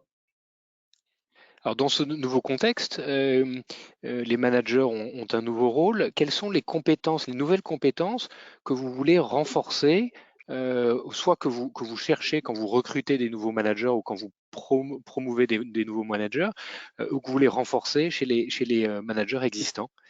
David, peut-être? Oui, alors, le métier de manager, manager de proximité, c'est un métier que je connais bien. J'ai eu l'occasion et le plaisir de l'exercer pendant plusieurs années. Et je sais que ce métier nécessite de l'engagement, on en a parlé tout à l'heure, de l'initiative, parce que on est sur le terrain et il faut savoir s'adapter à des situations qui sont pas forcément celles qu'on a imaginées, et de la coordination, parce que si on veut arriver au succès aujourd'hui, on peut seul. C'est extrêmement compliqué d'y arriver et il faut savoir les bons points d'appui, le bon réseau pour pouvoir réussir. Donc les hommes et les femmes qui l'exercent aujourd'hui concilient à la fois une bonne compréhension des enjeux de l'environnement dans lequel ils évoluent, celui de l'entreprise, une écoute de leurs équipes qui va être vraiment déterminante. On parlait de soft skills tout à l'heure. Et puis un leadership pour convaincre, parce que pour faire l'alchimie entre les objectifs de l'entreprise et l'écoute des salariés, il faut arriver à convaincre et aller sur le terrain des salariés pour les amener avec soi. Donc, le manager de proximité doit trouver ce bon positionnement entre les objectifs de l'entreprise et la prise en compte, pour moi, des attentes des collaborateurs. Alors, pour répondre à la question des compétences, hein, vu le nombre d'interactions humaines qui sont importantes dans ce métier, la maîtrise des techniques de communication, la prise en compte de l'émotion dans les décisions qui sont prises, l'assertivité sont des compétences qui sont importantes pour exercer ce métier de manager de proximité. Et moi, j'ai vraiment la conviction que c'est la pierre angulaire, hein, c'est une des thématiques voilà, des transformations actuelles par rapport à tout ce que je viens de dire. Benoît, chez GAN Patrimoine, quelles sont les compétences, les nouvelles, parce que bien sûr on a toutes les compétences managériales, mais est-ce qu'il y a des nouvelles compétences que tu cherches à développer au sein de ton réseau ou que tu recherches dans les nouveaux recrutements de managers? Moi, je partage déjà le point de dire que le manager intermédiaire, c'est la pierre angulaire de notre réussite. Enfin, je veux dire, pour moi, ce sont les gens qui font que notre entreprise réussit ou pas. Et du coup, on y est, nous, très attentifs effectivement à tous les profils. Et ce qu'on essaie vraiment de travailler aujourd'hui, c'est des gens, évidemment, nous, qu'on veut intelligents, travailleurs, organisés. Et ça, c'est pas du luxe de le dire, parce qu'on se rend compte que c'est un métier qui peut être très compliqué et que si on n'est pas organisé, on n'y arrive pas. Et pour bien s'organiser, il faut quand même avoir une certaine forme d'intelligence. Donc, c'est pas que des beaux parleurs, et ça, c'est des trucs à l'ancienne, ça n'existe plus. On a besoin les gens qui réussissent, c'est ça. C'est des gens vraiment qui sont intelligents, organisés, travailleurs, avec un gros leadership. Et nous, ce qu'on va chercher, puisque encore une fois, notre modèle est un peu particulier, puisque c'est des chefs d'entreprise, hein, nos managers intermédiaires, qui dirigent des conseillers, puisque eux-mêmes, les managers sont indépendants. Ben, ce qui se passe, c'est que finalement, il faut qu'ils aient une force de persuasion et il faut qu'ils aient une valeur ajoutée très forte, puisque sinon, de toute façon, il n'y a pas de lien managérial au sens strict du terme. Donc, si vous voulez être reconnu en tant que manager et que les gens vous apprécient, c'est parce que vous avez une valeur ajoutée. Et ça, c'est beaucoup plus dur. C'est que ce qu'on voit très bien d'ailleurs sur l'étude de ce matin, ce que vous avez montré en début de réunion, c'est que finalement, est-ce que j'ai un impact ou pas? Nous, dans notre métier, si vous n'avez pas d'impact, vous n'avez pas d'existence, hein, en tant que chef d'entreprise indépendant vis-à-vis d'autres indépendants. Donc, il faut que vous ayez de l'impact tout de suite, il faut que vous apportiez de la valeur ajoutée au réseau, et c'est des gens comme ça qu'on va chercher. Et la valeur ajoutée, elle est simple, c'est je t'aide à piloter tes objectifs, je t'aide à faire plus de business, je t'aide en t'accompagnant, etc. Mais c'est très concret. Et du coup, l'attente du conseiller dans son manager, c'est une aide concrète en termes de valeur ajoutée. Alors, évidemment, elle est différente en fonction des conseillers, hein, mais pour autant, elle est très vite, on peut très vite la noter et la quantifier. Donc voilà ce qu'on travaille. C'est des managers entrepreneurs finalement que tu recherches? Nous, ce sont des managers entrepreneurs. Et nous, nos managers, ce sont des chefs d'entreprise. Alors, on a quelques managers salariés dont je ne parle pas ici puisqu'ils sont moins nombreux, mais on peut retrouver des valeurs à peu près équivalentes. Mais sur le statut, nos managers sont des managers indépendants qui managent eux-mêmes des conseillers indépendants. Et donc, c'est des vrais chefs d'entreprise. Et c'est un métier qui est assez passionnant. Vous voyez, j'aurais à refaire une vie, peut-être que je la referais comme ça. Avis à tous ceux qui nous écoutent et qui sont intéressés par les carrières d'entrepreneurs. Vous pouvez appeler Benoît après la masterclass. Michel, chez MSSF, comment est-ce que quelles sont les nouvelles compétences que tu veux développer auprès de tes managers? Je crois qu'il y a beaucoup de qualités qui ont été citées déjà, hein, sur les managers idéaux que nous cherchons tous. Donc, je suis tout à fait en phase avec ce qui fut dit. Nous, ce qu'on essaie de mettre, ce que j'essaie, moi, de faire passer, et ce qu'on essaie de faire passer, cette notion d'exemplarité aussi. La notion d'exemplarité, ça vaut aussi pour les commerciaux, ça vaut aussi pour les managers du siège. Et c'est vrai que cette notion d'exemplarité, elle se transmet sur la compétence technique, mais pas que, la compétence commerciale, mais pas que. Et cette notion d'exemplarité, c'est aussi sur les valeurs de l'entreprise, la notion de travail, sur la notion d'accompagnement. Il y a un véritable, j'allais dire, tout à l'heure, tu as parlé de manager coach, et pour nous, c'est vraiment quelque chose de très décisif qu'on a mis en place depuis plusieurs années. C'est une idée qu'on a intégrée depuis plusieurs années, qui ne s'est pas implantée de façon si facile au départ, hein, puisque, comme on le sait tous, on travaille avec une compagnie d'assurance extrêmement pyramidale, où la hiérarchie était vraiment très marquée, très pesante. Donc, cette notion de manager coach, c'est je ne joue pas au foot avec toi, n'exagérons rien, parce que j'ai plus l'âge et puis je sais faire autre chose, mais je peux t'aider, je peux t'accompagner, je suis exemplaire dans le sens où je peux t'aider. Et je suis exemplaire dans les valeurs que moi-même je porte et que je te demande de porter. Ça permet d'avoir une vraie solidarité dans l'équipe, une vraie homogénéité dans l'équipe. Et tout à l'heure, j'ai parlé du réseau dans la présentation. On a deux réseaux à l'MACSF, un réseau debout d'agences, avec des responsables d'agences et des régions. Et on a aussi un réseau à distance qui correspond à peu près, je crois, qui comprend à peu près 350 personnes conseillères et conseillers, et qui sont en appel entrant, parfois sortant, mais surtout entrant. Eh bien, là, vous avez évidemment des animateurs de plateau, vous avez tout un système de managers de proximité. Et croyez-moi, quand vous allez dans ces équipes dispersées à travers la province et un petit peu à Paris, eh bien, la notion de solidarité, la notion d'exemplarité, elle est vraiment très, très présente. C'est quelque chose d'extrêmement frappant, cette synergie entre eux, cette proximité entre eux. Et même s'ils sont à distance, parce que parfois ils le sont, bien, cette vraie proximité, cette exemplarité, elle est vraiment réelle. Merci, Michel. Merci. Alors, on a une question un peu bizarre qu'on aimerait vous poser. C'est si vous aviez une baguette magique, chacun d'entre vous, qu'est-ce que vous changeriez dans votre organisation? David, tu as une baguette magique.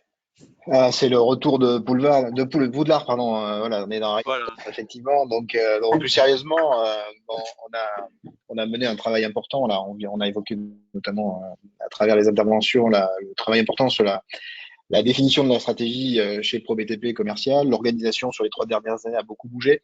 Ça s'est retraduit dans la fixation d'objectifs, l'écriture de feuilles de route, la création de nouveaux métiers, de nouvelles filières, le déploiement d'une méthode commerciale, des nouveaux outils, la formation, l'accompagnement des équipes, les rituels de management. Voilà, donc on a plein de choses qu'on est en train de stabiliser aujourd'hui. En revanche, je suis convaincu aujourd'hui que on est dans un environnement où les métiers se spécialisent de manière assez forte et pour rester performant, je pense que moi je crois beaucoup en la proximité avec les clients dans un domaine qui est spécialisé. On a aussi des équipes assises, comme Michel le disait, chez ProBTP, un réseau physique qui est implanté sur l'ensemble du territoire.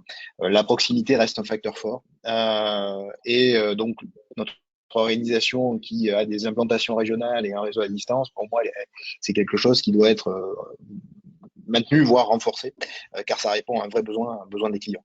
Et ensuite, il y a ce travail, comme on a des spécialisations avec dans les entreprises, Michel disait pyramidal. C'est vrai qu'il y avait un peu, moi je peux dire aussi qu'il pouvait y avoir des fois des systèmes de silos entre différentes directions au niveau des entreprises. On a besoin de beaucoup plus de transversalité aujourd'hui dans les organisations de sociétés d'assurance pour arriver à toucher le bon spécialiste et ensemble, je le disais tout à l'heure, réussir, puisqu'on a besoin d'un expert juridique sur tel et tel sujet ou d'un expert sur l'épargne dans tel ou tel autre. On peut avoir à plein de moments différents besoin de solliciter l'expert et c'est comme ça qu'on réussira et qu'on fera la différence. Voilà, commercialement.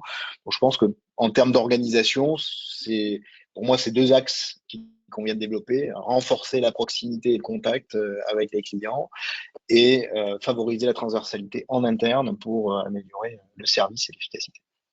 Donc, une baguette pour solliciter les experts.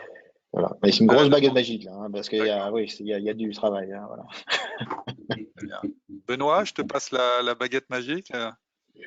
Non, moi, sur la baguette magique, je pense que la réponse, c'est ce qu'on a dit tout à l'heure. Quand vous me demandez c'est quoi effectivement les managers idéaux, moi, ça serait que d'avoir que des managers idéaux tels qu'on vient de les décrire, que David a réinsisté là-dessus. Je pense que nous, c'est notre rêve à tous. Et peut-être pour rajouter quelque chose, ça serait la notion de confiance, parce que je pense que les gens qu'on a embauchés chez nous sont pas là par hasard. Et que de temps en temps, voilà, s'ils sont passés les 3-4 mois ou les 6 mois, comme le dit Michel, où ils se sentent très mal et qu'ils partent, globalement, les gars sont bons. Et à un moment, ça se joue aussi un peu dans la tête, ça se joue sur la confiance, etc. Et moi, j'ai envie de dire, si on pouvait faire en sorte qu'ils aient toujours super confiance en eux, voilà, pas trop de l'excès de confiance peut être dangereux, mais s'ils avaient super confiance en eux, je pense qu'ils pourraient vraiment bien bosser. Et ça, c'est un vrai argument de réussite, à mon avis, pour un manager. Merci. Michel, la baguette magique. Alors, je vais être prétentieux, présomptueux, je sais pas. Moi, pour l'instant, je ne changerai rien. En fait, aujourd'hui, depuis, je sais que c'est un peu présomptueux, Hervé, mais depuis le dernier plan stratégique, on a mis en place ce triptyque d'approche de nos sociétaires, à la fois les conseillers à distance, à la fois le réseau debout, qui est sur tous les dossiers à valeur ajoutée, les dossiers les plus complexes, les dossiers qu'on traite en face à face, l'épargne, la retraite, la transmission, la prévoyance, etc., comme vous le savez. Et puis le troisième volet qu'on a mis en place et qui fonctionne très très bien aussi, c'est le volet Internet. On se retrouve donc à la fois dans la souscription, mais aussi dans la gestion des contrats par les sociétaires eux-mêmes. Alors nous, on a un sociétariat, quand il n'est pas Bac plus 4, il est Bac plus 12. Donc fatalement, quand on propose des aménagements ou on pousse des idées ou des opérations spécifiques ou des promotions sur Internet, on a pas mal de retours. Donc, pour l'instant, je ne changerai rien. Aujourd'hui, on est vraiment en phase de développement. On est toujours en phase de recrutement de commerciaux à distance ou bien de terrain. Donc, pour l'instant, on marche bien. Je touche du bois partout. Et donc, on continue comme ça, on ne change rien. Merci.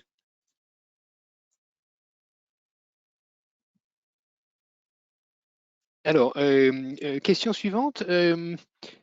Finalement, on a vécu des transformations importantes ces derniers mois qui ont permis de s'adapter, qui ont permis de gagner en agilité, qui ont permis d'apprendre à travailler dans des contextes différents.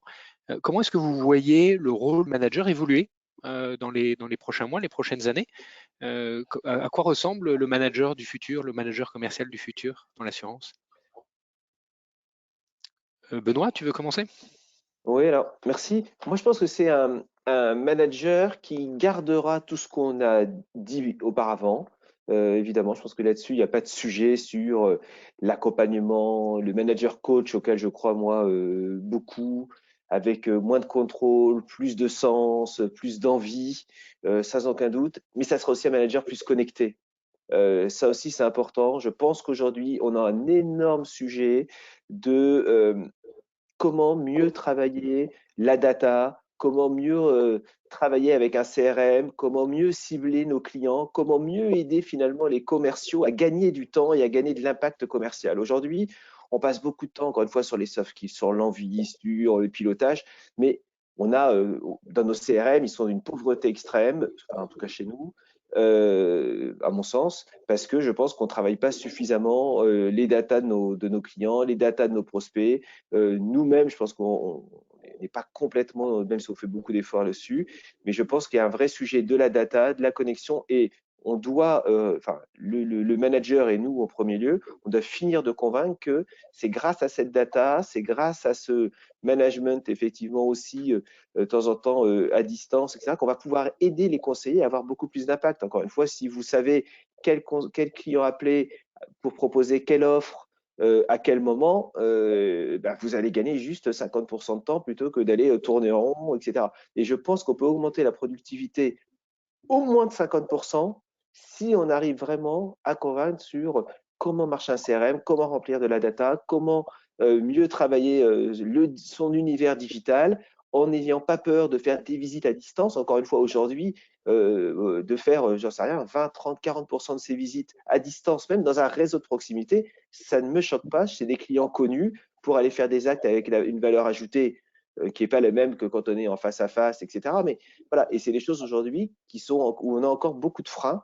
Et je pense que demain, en tout cas, moi, c'est une conviction forte et on va tout faire pour y aller. C'est plus de digitalisation, plus de travail à distance, mais connecté et avec de la valeur ajoutée. C'est un peu le conseiller augmenté ou le manager augmenté qu'on doit vraiment mettre pour de vrai. Ça ne doit pas rester des mots et on doit effectivement, et ça sera toujours la preuve, et c'est quand les gens auront été convaincus parce qu'on leur a prouvé que ça marche, qu'ils vont continuer à faire ça. Mais pour moi, c'est sans aucun doute le défi de demain. Le manager plus connecté, le manager qui sait profiter de toute la richesse de la data des systèmes. Tu mentionnais les rendez-vous à distance. Aujourd'hui, quel est le pourcentage des rendez-vous qui sont réalisés à distance chez Gain Patrimoine? Entre 10 et 15%. Les rendez-vous 10 et sont réalisés à 15%. distance. Alors une fois, c'est difficilement traçable complètement. Après, on a du coup les signatures aussi électroniques qui se font à distance, donc on arrive à le voir avec ça. Mais pour avoir travaillé pendant quasi 15 ans dans les télécoms, je peux vous dire que dans l'assurance, c'est un petit peu de retard sur ce type de sujet. On a encore beaucoup de choses à apprendre. Et Michel, chez MACSF, comment tu vois le manager du futur? Moi, ce que j'aimerais, c'est que le manager de proximité soit vraiment de proximité. En fait, l'administratif, tous ces sujets de reporting, je pense que c'est un vrai polluant. C'est quelque chose que j'ai vécu toute ma vie dans le commercial, et je trouve que c'est un vrai polluant. Donc, du coup, finalement, le manager de proximité, il peut parfois être obligé ou jouer, comme on l'a dit tout à l'heure, à se réfugier dans son bureau ou dans ses chiffres ou dans sa bulle, dans ses données. Moi, je rêve vraiment que le manager de proximité soit vraiment de proximité. Ça veut dire que proche de ses collaborateurs, proche de ses clients, directement ou indirectement, proche des opérations commerciales menées, proche de la formation à faire, etc., etc. Enfin, vraiment, un coach qui soit là en permanence. Mais attention, c'est quand même lui qui commande. Ça, c'est important de le rappeler. C'est lui qui prend les décisions, c'est lui qui contribue au recrutement, c'est lui qui contribue aux primes, au paiement des primes ou pas, au départ, etc., etc. C'est quelqu'un de très important, mais de proximité, qui a beaucoup de pouvoir, mais qui soit de proximité. Et je pense que le manager dans sa tour d'ivoire, alors qu'il soit de proximité ou d'autres niveaux, un peu au-dessus, la théorie de la tour d'ivoire, c'est vraiment, pour moi, dans les années qui viennent, surtout ce que ne veulent pas les commerciaux et les nouveaux commerciaux et les jeunes notamment, c'est exactement ce qu'ils ne veulent pas. Donc voilà, donc si le manager de proximité pouvait être de proximité, ça serait top. Et je dis ça Et on aussi pour tout rejoint, le monde dans le fond. Je dis ça aussi pour les sites sociaux. Hein, ça. et on rejoint aussi le manager entrepreneur de Benoît à travers ce que tu dis, Michel, cette autonomie, c'est lui qui commande, qui est autonome, qui prend des initiatives, qui est proche de son business. On retrouve Ouais. beaucoup des valeurs de l'entrepreneur, là.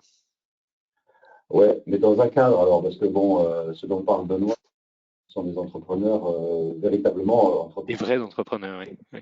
Ouais, voilà, là, on est dans les cadres de salariat permanent. Oui. Entrepreneur dans les valeurs. Et David, Voilà. David, pour toi, le manager du futur, à quoi va-t-il ressembler? Déjà, je rejoins ce que Benoît et Michel ont exprimé. C'est vrai qu'il y a, on peut, l'aspect technique et digital qu'évoquait Benoît, c'est forcément un indicateur qu'on va prendre en compte. Pourquoi on voit que dans les études, le principal obstacle du manager aujourd'hui, c'est le temps.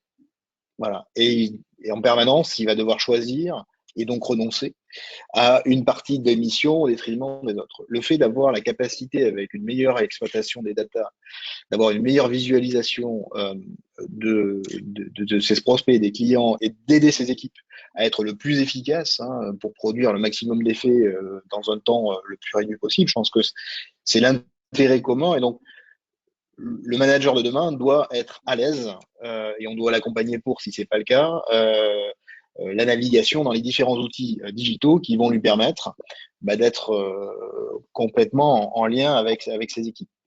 C'est également important parce qu'on a vu avec le développement de la visio notamment que les occasions de contact sont beaucoup plus fréquentes, ce qui permet un meilleur partage des bonnes pratiques et ce qui permet une meilleure efficacité à chacun. Et ça, cette partie-là, elle doit pour moi demain s'intensifier, être quasiment native. C'est passer quasiment au digital, c'est-à-dire on va passer du physique au digital.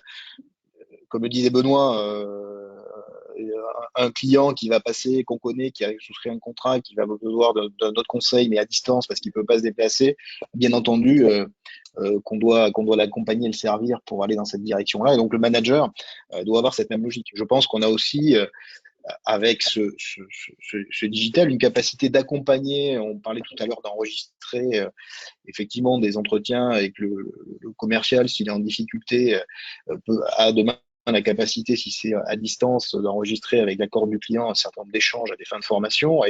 Et ça, je pense que c'est aussi des outils très pragmatiques pour aider chacun à être en réussite. Et je pense qu'on a devant nous un champ important, voilà, pour être à l'aise et naviguer sur tous ces sujets.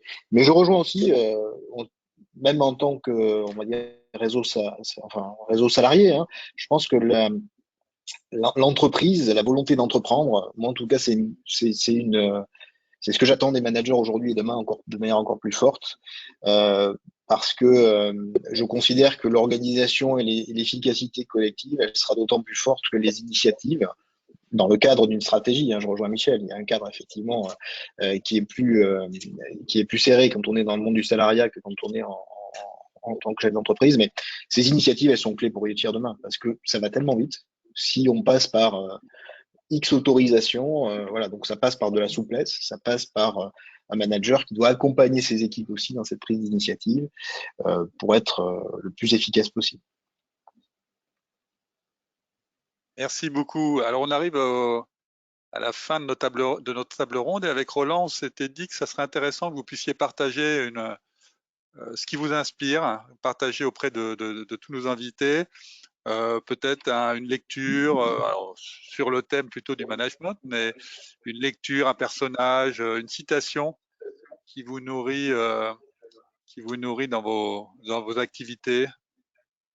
Benoît, tu as... Ouais, alors après, on a tous finalement un peu des figures, des gens qui nous inspirent.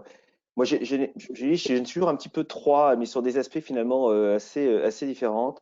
Moi, j'ai les gens d'Amazon et Jeff Bezos pour son sens du client, que je trouve merveilleux. Et je me pose toujours la question, vous savez, Bezos, ce qu'ils font quand font leur COMEX, il y a toujours une chaise vide dans la salle du COMEX. Et ils posent toujours la question dès qu'ils prennent une décision, mais est-ce que, monsieur le client, qu'est-ce que vous feriez à notre place?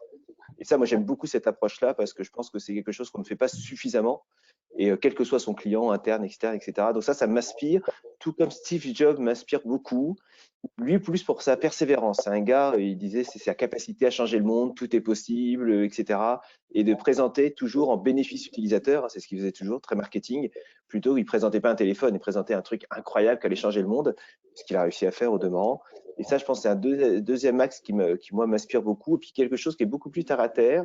Et moi, qui est un mec que j'adore pour avoir travaillé avec lui pendant plusieurs années dans une vie précédente, c'est Aimé Jacquet, qui est un gars, mais d'une simplicité extrême, qui est un paysan dans le bon sens du terme, quelqu'un de super pragmatique, et qui, pour lui, a toujours réussi à lier un esprit d'équipe. Et finalement, quand on réussit, et encore pire chez nous, j'ai envie de dire, c'est des gens individuels. Encore une fois, ce sont des chefs d'entreprise. Mais en même temps, ceux qui réussissent, c'est les belles équipes qui réussissent, c'est les managers qui ont réussi à fédérer l'équipe, à faire en sorte que les gens ont envie d'avancer, pas uniquement pour eux-mêmes, parce que ça c'est bien, mais ça s'épuise, mais pour aussi la collectivité, l'équipe, etc. Et pour là-dessus, Aimé Jacquet, pour moi, est un dieu vivant.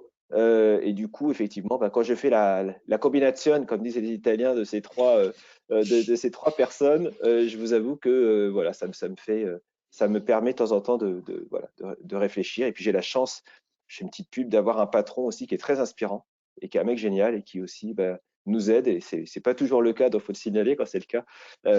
Aide aussi. Enfin voilà, c'est des échanges au quotidien, mais c'est important aussi. Vous savez, quand vous êtes soutenu, quand on sent qu'il y a quelque chose d'important sur lequel vous pouvez aller, ça fait aussi avancer les choses. Voilà. Tu peux nous rappeler son nom, Benoît? Non, je ne vais pas vous faire la pub, mais en tout cas, très belle boîte. Rejoignez-nous, vous verrez bien. On le connaît. Mais David, vous le connaissez tous. Voilà. David, une citation. Oui, ouais. il y a plusieurs inspirations. Moi, ce qui est important aussi sur le thème de la masterclass d'aujourd'hui, c'est effectivement le manager de proximité. Donc, en cohérence avec tout ce que j'ai pu développer, moi, ce qui est important, c'est la prise d'initiative et la capacité d'oser. Donc, j'ai été chercher il y a 2000 ans, hein, j'ai été chercher assez loin, mais une citation, et puis je vais revenir un peu plus près de nous après, mais une citation de Sénèque qui disait que ce n'est pas parce que les choses sont difficiles que nous n'osons pas, c'est parce que nous n'osons pas qu'elles sont difficiles. Donc, ce principe-là est assez intéressant, dans tout cas ce que j'ai envie moi, de transmettre comme une compétence clé pour les managers de proximité. Et puis plus près de nous, c'est quelqu'un qui est d'ailleurs intervenu dans des masterclass avec Laurent. Je pense à Nicolas Caron et à Lève-toi et prospecte et Lève-toi et vends, où là aussi c'est une invitation forte avec l'impératif de se mettre en action et d'oser. Et quelque part, pourquoi derrière ça, c'est que moi j'ai pleinement confiance en chacun pour réussir et je pense que la confiance, on l'évoquait tout à l'heure des managers, je pense que c'est la clé pour les aider à réussir et tout ce qui va pouvoir voilà, les motiver, les animer dans cette réussite de demain, bah, ça sera la réussite des entreprises et c'est comme ça qu'on avance. Et je rejoins Benoît, c'est vrai que pas par flagornerie ou autre, mais je suis très bien chez ProBTP. Je pense que beaucoup de salariés sont bien. Et s'il y en a qui veulent nous rejoindre aussi, ils sont les bienvenus. J'ai aussi voilà, des patrons qui m'inspirent et qui donnent beaucoup d'impulsion et qui donnent envie de se lever le matin et d'aller travailler avec le sourire. C'est ce que j'essaie moi aussi de transmettre aux managers de proximité et aux managers avec lesquels je suis en contact. Merci David. Michel, on est bien à la MACSF? Ben, évidemment qu'on est bien à la MACSF. On a un taux de turnover du personnel qui est très... Ils sont fidélisants et puis qui sont fiers de travailler pour les professionnels de santé. Donc ça, c'est très important. On les aime bien, ils nous aiment bien aussi, c'est très bien. Par rapport aux personnages inspirants, moi, je trouve que moi, ce que j'aime, c'est les hommes et les femmes politiques. Je les trouve absolument géniaux parce que chez eux, il y a tout. Il y a les astuces, il y a les réussites, il y a les maladresses, il y a les coups tactiques, il y a les coups stratégiques, il y a toute la partie, j'allais dire, d'analyse sociétale, ce sont de vrais influenceurs et je trouve ça assez génial de les observer parce que quand on les observe, on s'aperçoit que chez chacun ou chez chacune, il y a toujours de bonnes idées à prendre et qui peuvent servir dans nos affaires, dans nos relations humaines. Et moi, je les trouve assez fascinants. Alors, il y en a des très, très grands de politique, mais il y en a, je ne citerai pas de nom parce que pas de politique, en entreprise, c'est le b.a.-ba. Mais je trouve quand même que c'est des gens et des femmes passionnants et des hommes et des femmes passionnants. Et je crois qu'on peut tous s'en inspirer avec les bons et les mauvais côtés, évidemment. Merci beaucoup, Michel. Un immense merci à tous les trois. C'était un énorme plaisir de vous avoir pour cette table ronde, pour parler de ce sujet si important, comme tu le mentionnais, Benoît, du manager de proximité, qui est la pierre angulaire de la réussite des organisations aujourd'hui, dans les paysages qui se transforment rapidement. Merci Michel Bess, vous êtes le DRH de MACSF. Merci Benoît Douzamy, directeur général de Gain Patrimoine. Merci David Fagette, directeur du développement commercial de ProBTP. On a parlé du manager qui va devenir plus connecté, mais qui va garder toute sa proximité avec ses clients, avec ses collaborateurs. On a parlé du manager digital. On a parlé de comment il se sent aujourd'hui à travers l'enquête d'Hervé. On a parlé d'un nouveau modèle qui permet de structurer son approche de l'engagement managérial. Voilà, c'était une masterclass absolument passionnante. Merci à tous de votre participation. Merci à tous de votre fidélité. Merci Michel, Benoît et David et bien sûr Hervé pour l'organisation de cette masterclass. Nous avons le plaisir la semaine prochaine d'accueillir Julien Brézin, qui est le directeur général de Great Place to Work, pour parler de l'après-Covid. Les collaborateurs sont-ils encore fidèles? Merci à tous de votre fidélité et à la semaine prochaine. Merci à tous, à bientôt. Au revoir. Merci beaucoup. Au revoir.